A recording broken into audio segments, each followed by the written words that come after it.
আজকে আমরা একটা বিয়ে বাড়িতে যাচ্ছি। কেমন লাগছে আমাদের?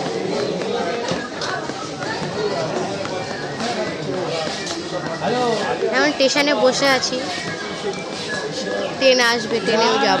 একটু দূরে বলে ওই জন্য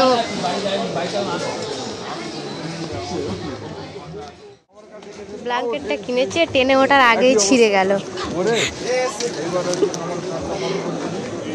সব জায়গায় সেফটি পিন খুঁজে খুঁজে বেড়াচ্ছে।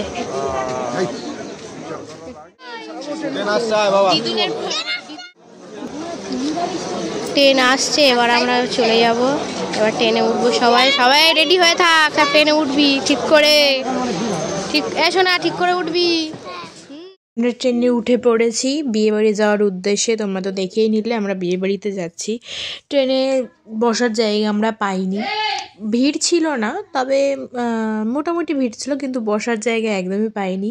ওই কোণে ওই কোণে মানে কেউ আমরা এক জায়গায় দাঁড়াতে পারিনি, শুধু আমি আর আমার ছেলে এক জায়গায় দাঁড়িয়েছিলাম। তাছাড়া আমরা কেউ আর এক জায়গায় দাঁড়াতে পারিনি। তারপরে আমরা ট্রেন থেকে নেমে গেছি। নেমে আমরা অটোর জন্য লাইন দিয়েছি। আমরা ট্রেন মানে আমাদের ওইদিকে লাইন দিতে লাগে না অটোর জন্য, বাট এই দিকগুলোতে দিতে হয়। আমরা লাইনেও দেরি করে, কারণ ওরা এদিক ওদিক করছিলো, ওর মেয়ের জন্য খাবার নিচ্ছিল। তারপরে আমরা নেমে গেছি অটো থেকে।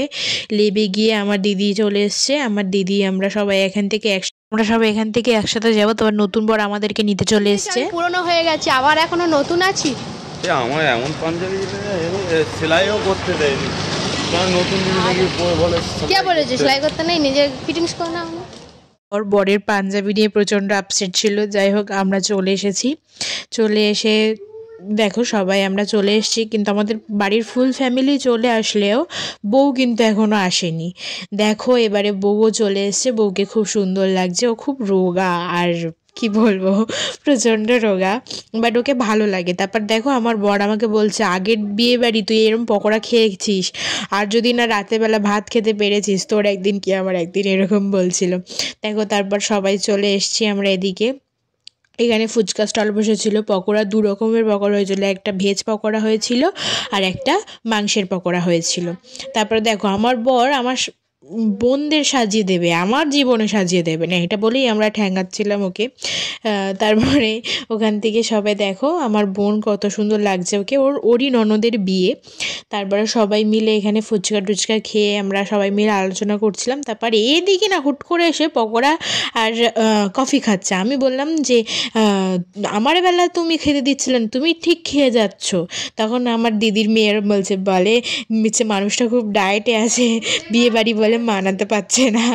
তারপরে এরকম আমাদের বাড়ির ফ্যামিলির মধ্যে এরকম হাসি ঠাট্টা লেগেই থাকে, গ্রসিপও হয়, ফ্যামিলির মধ্যে হাসি ঠাট্টাও লেগে থাকে। তারপরে আমরা তাড়াতাড়ি বেরিয়ে যাবো, যেহেতু আমাদের অনেকটা দূর যেতে হবে, সেই জন্য আমরা খেতে বসে পড়েছি। খেতে বসে গেছি নামে, কিন্তু তাড়াতাড়ি যাবো বলেই খেতে বসে গেছি, কিন্তু আমাদের খাবার এসছে অনেকটা দেরি করে।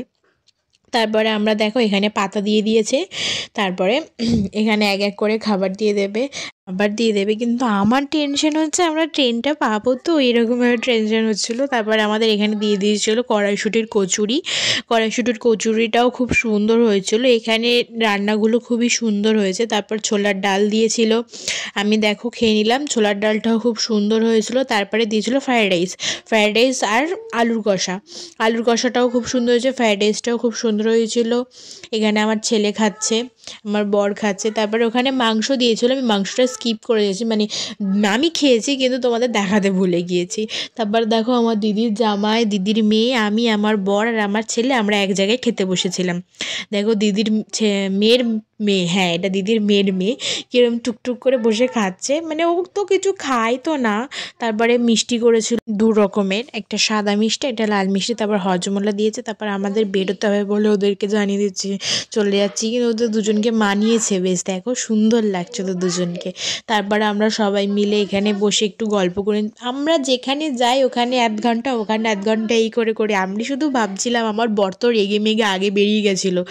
তারপরে আমার দিদি ওই সোনারপুরের ওই স্টেশনে আমার দিদি, আমরা এই স্টেশনে, ওই দিকে যাবে আর আমরা যাব এই দিকে। আমার বর বলছে দেখো ও ওর ওর যেগুলো সিটি গোল্ডের পড়ে রয়েছে সেগুলো সোনার ভেবে ওকে না কেউ তুলে নিয়ে চলে যায়, এরকমই আর কি মারছিল। তারপরে আমার দেখতে দেখতে আমার দিদির হচ্ছে কে ট্রেনটা চলে এসছে, দিদি চলে গেছে, তারপরে আমাদের ট্রেনটাও চলে এসছে। আমরা গিয়েই কিন্তু আসার ট্রেনে আমরা গিয়েই কিন্তু ট্রেনের জায়গাটা পেয়ে গেছি। আমরা ভাবছিলাম যে ট্রেনটা পাবো না, কিন্তু ভালোভাবেই ট্রেনটা পেয়ে গেছি। আমরা গিয়ে 2-3 মিনিট বসার পরে আমরা ট্রেন পেয়েছি, মানে আমরা খুব সুন্দরভাবেই এসেছি। নেতাবাবু দাঁড়িয়ে আছে। Tata, bye bye, good night.